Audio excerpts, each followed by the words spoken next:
자, 어제 FOMC를 관찰하면서 사실 연준 피봇에 대한 기대감이 많이 사라졌고요. 그리고 지난 밤 사이에는 또 경기 침체에 대한 우려감이 훨씬 더 커지는 분위기입니다. 과연 이런 상황을 어떻게 판단해야 될지 이분과 함께 이야기를 나눠보겠습니다. 삼프로TV 이코노미스트 김한진 박사 나오셨습니다. 어서 오세요. 네, 안녕하세요. 네, 안녕하세요. 자, 어제 그 FOMC 보면서 저는 아무것도 모르는 개인이니까 물가가 이렇게 빨리 내려오면 좀 안심이 되는구나 싶은데 연준은 여전히 물가를 그렇게 안심하고 보진 않나 보네요.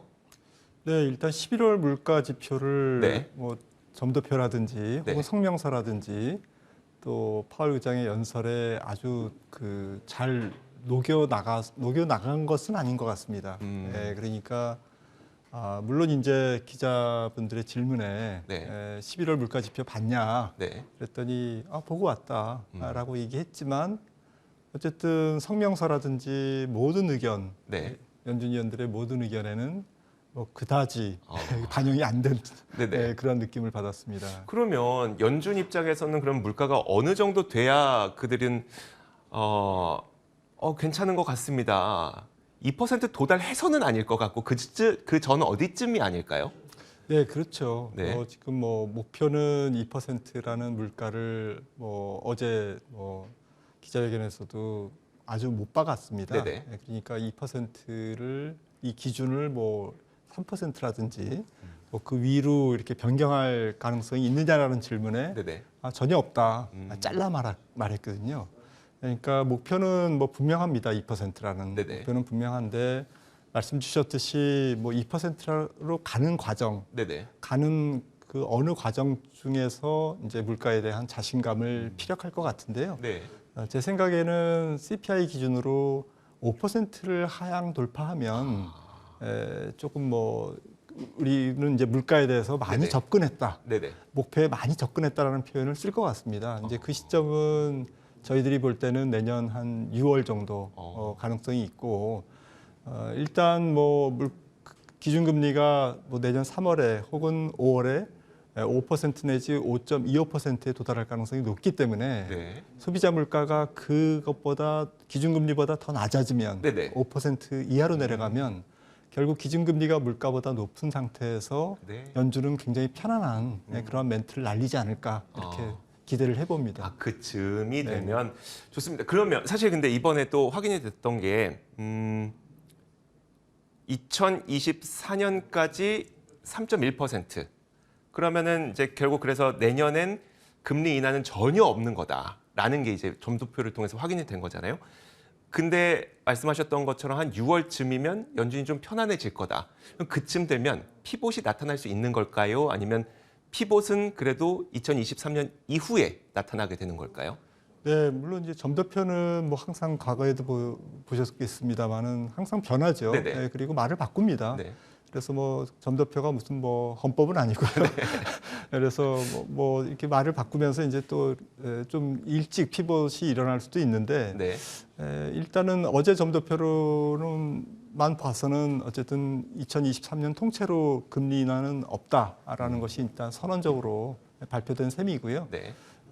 하지만 일단 저희들 생각에는 어제는 이제 5월까지 5.25, 네네. 25bp씩 3번 올리면 네. 2월 1일을 그렇죠. 이제 첫 그 25bp 인상으로 시작해서 내년도 2월, 3월, 5월 이렇게 인상해서 5.25에 갈지 아니면 3월로 종료될지 네. 그 가능성도 저는 높다고 봅니다. 그러니까 50, 25로 3월 네, 종료. 네. 50, 25가 아니라 25, 25로. 25, 25요? 네, 네. 그래서 5.0으로 종료될 가능성도 있다. 그러니까 사실은 물가가 내려가는데 존 테일러 교수님이 얘기했듯이 연준은 계속 시장에 기대감을 주면 안 된다. 그러니까 기대 인플레이션을 낮춰라는 얘기죠. 네네. 많은 학자들이 그렇게 얘기하고 있습니다. 그래서 일종의 블러핑이 아닌가. 어제 파월 의장의 연설이 시장에 겁을 주고 네네. 연준이 그 인플레이션에 대해서 단호한 입장을 계속 반복해서 전달함으로써 시장이 조금 그 기대 인플레이션을 스스로 꺾는 이제 그러한 어쨌든 동인으로 연준이 이제 역할을 할 가능성 그런 의도가 굉장히 높게 지금 네네. 평가가 되고 있습니다. 그래서 액면 그대로 점도표대로 5.25까지 가지 않을 수도 있다라고 어. 저는 생각을 하고 있고요. 네. 그래서 결론적으로 뭐 5.0이든 5.25든 일단 3월이나 5월에 일단 금리 인상이 종료되면 네네. 한 6개월 정도는 관찰 기간을 가져갈 것 같습니다. 왜냐하면 현재 물가가 높고 네네. 앞서 말씀 나눴듯이 5%를 하향 돌파하는 어떤 소비자 물가에 대한 증거를 확인해야 되기 때문에 네네. 적어도 2분기 정도는 이제 관찰을 하면서 고용 시장과 물가를 체크하다가 그러면 내년 9월 정도가 네네. 되면 일단 피벗 얘기가 조금 더 구체화되지 않을까. 혹은 뭐 연준 인사들 중에서도 네. 위원들 중에서도 피벗에 대한 필요성, 경기 침체가 이렇게 진행됐으니 금리를 인하할 필요가 있다라는 의견을 뭐 2-3분 정도 의견을 개진하지 않을까 네네. 그렇게 생각을 해서 시장에 대한 피벗의 기대감도 내년 가을 정도 네. 되면 조금 모락모락 더 커지지 않을까 이렇게 예상을 해봅니다. 그러면 금리가 이렇게 앞으로 그래도 뭐 2차례가 될지 3차례가 될지는 모르겠습니다만 앞으로도 몇 차례는 인상 단계는 남아 있는 거잖아요. 그러면 네네. 이렇게 금리 인상 단계가 거의 막바지라고 우리가 가정을 했을 때, 뭐 이것도 바뀔 수 있겠습니다만 막바지라고 가정했을 때 그때 기업들의 실적은 계속 더 악화되는 추세를 과거에도 보였었나요? 아니면은 이미 막바지이기 때문에 그때는 좀 기업들의 이익이 좀 바닥을 치고 돌아서는 추세를 보였었나요? 과거에요. 네, 과거에 보면 어쨌든 금리 인상을 할 경우에는 네네.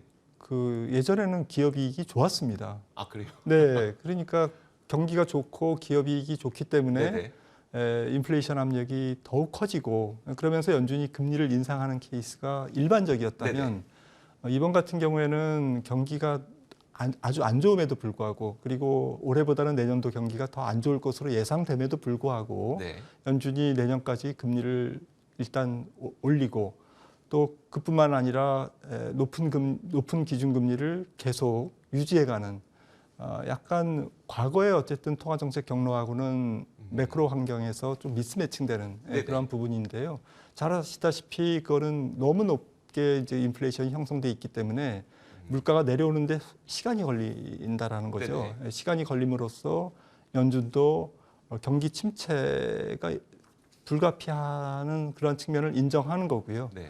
경기 침체에도 불구하고 금리를 계속 긴축적으로 경제에 좀 부담이 될 정도로 높게 유지할 수밖에 없는 그러한 경기와 통화정책 경로의 어쨌든 불일치성, 부조화가 내년도에 어쨌든 뭐 이런 모습이라고 이제 생각을 합니다. 알겠습니다. 그러면은 이제 그 박사님께서 생각하시는 경기 침체가 발생할 것 같은 시기는 그럼 내년 상반기쯤이 될까요? 네, 저는 뭐 내년 2분기가 경기가 가장 안 좋은 네네. 분기가 될 것 같고요. 내년 4개 분기 중에서 네네. 그렇게 생각하는 것은 뭐 지금 시작된 감원이 네. 조금 고용 지표의 둔화라든지 또 소비 둔화로 이어지는 시점, 또 누적된 통화 정책의 시차를 고려했을 때 내년 2분기 정도는 올해 금리를 올렸던 부분 또 양적 긴축을 했던 부분들이 조금 경기에 투영되는 그런 시기라고 생각을 하고 있고요. 네. 그런 측면에서 내년 2분기가 경기 침체의 가장 어두운 국면.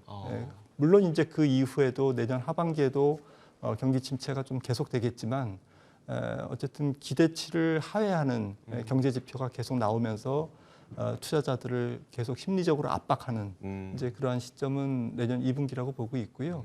내년 2분기에 미국 GDP가 마이너스 성장을 보이지 않을까. 네. 그리고 혹은 뭐 2분기, 3분기 연속 마이너스 성장으로 기술적 침체를 보일 수도 있고요. 하지만 하반기에는 뭐 경기가 완전히 회복되는 것은 아니더라도 더 이상 나빠지지 않는 그리고 나쁘게 봤지만 나쁘게 본 정도가 실제치가 우려했던 것보다는 조금 더 좋게 나오는 이제 그런 침체기도 조금 성격이 좀 달라지는 그런 하반기가 되지 않을까 생각을 합니다. 약간은 얕게 보시는 네, 걸까요? 네, 네, 네. 그러면요, 저 어떤 통계에서 봤는데 역사상 1945년인가 단 한 번을 제외하고는 한 번도 경기 침체 이전에 시장이 바닥을 찍었던 적은 없었다라는 통계를 본 적이 있거든요.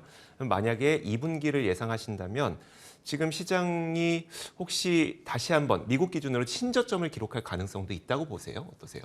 네, 전저점에 근접하거나 뭐 신저점을 기록할 가능성은 지금 농후하고요. 아, 네, 그러니까 사실은 지금 올해 전체 주식시장이 연준의 금리 인상으로 스트레스를 받으면서 주가가 계속 좀 약세장을 네네. 보였는데 그래도 약세장 속에서도 반등을 수시로 하고 또 베어마켓 랠리가 계속 올해도 한 6번 정도 있었던 이유는 네네.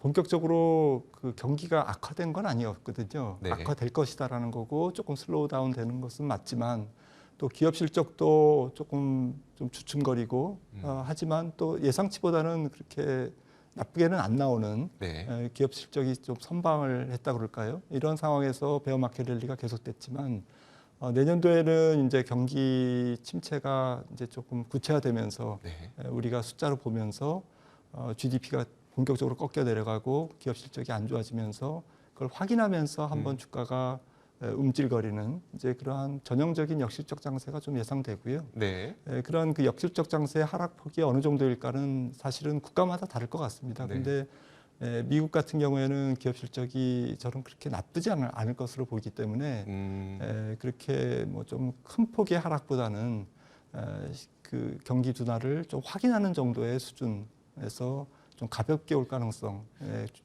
혹시 그러면은 미국의 기업 실적은 그렇게 나쁘지 않을 것이라고 생각하는 이유를 한번 말씀해 주실까요? 네, 미국의 기업 실적은 뭐 지금 보시다시피 뭐 기업의 어쨌든 스타일이 좀 다르지 않습니까? 네네.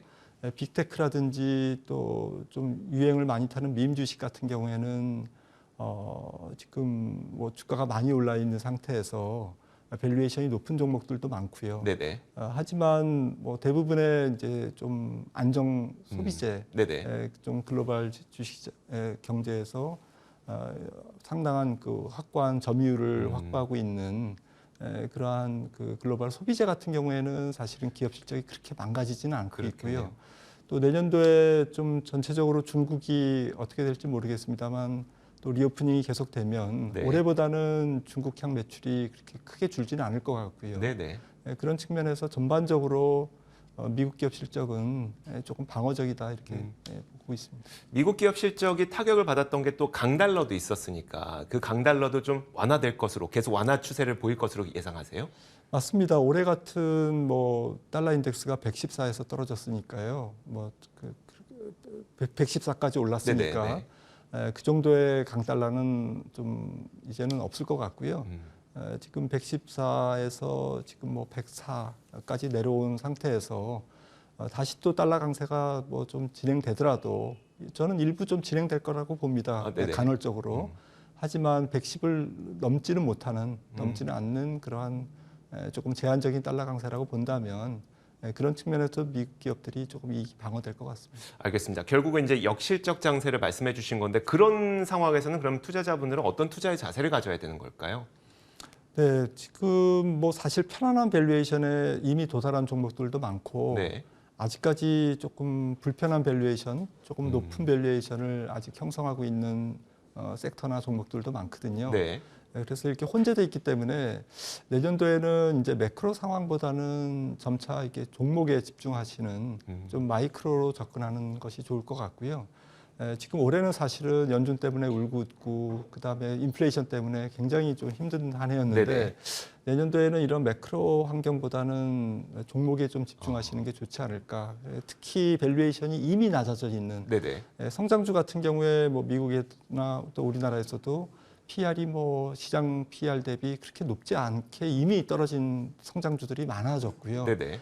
그다음에 시클리칼이나 뭐 소비재 혹은 뭐 내수 또 혹은 가치주 같은 경우에는 PR이 뭐 우리나라 경우에도 3배에서 7배 사이. 그렇죠. 미국의 어쨌든 그런 같은 스타일의 종목들도 10배 네, 정도? 10배 정도 내외에서 굉장히 착해진 그런 밸류에이션을 보이고 있습니다. 네. 이런 종목들은 그 전체 주가가 좀 지수가 좀 조정을 보이더라도 그렇게 크게 하락하지는 않을 것 같거든요. 그래서 시장 전체가 종목을 보면 네. 그렇게 불안하지 않다라는 관점에서는 성장형 실적주를 내년도에는 조금 주목하시면서 종목 위주로 대응하시면 그래도 좀 괜찮지 않으실까 생각합니다. 네, 알겠습니다. 자, 이렇게 저희가 과연 어떻게 시장 대응을 해야 되는지 지금 상황을 김한진 박사님과 함께 잘 자세하게 분석해봤습니다. 저희 굿모닝 글로벌도 여기서 함께 인사드리도록 하겠습니다. 함께해 주신 여러분 고맙습니다.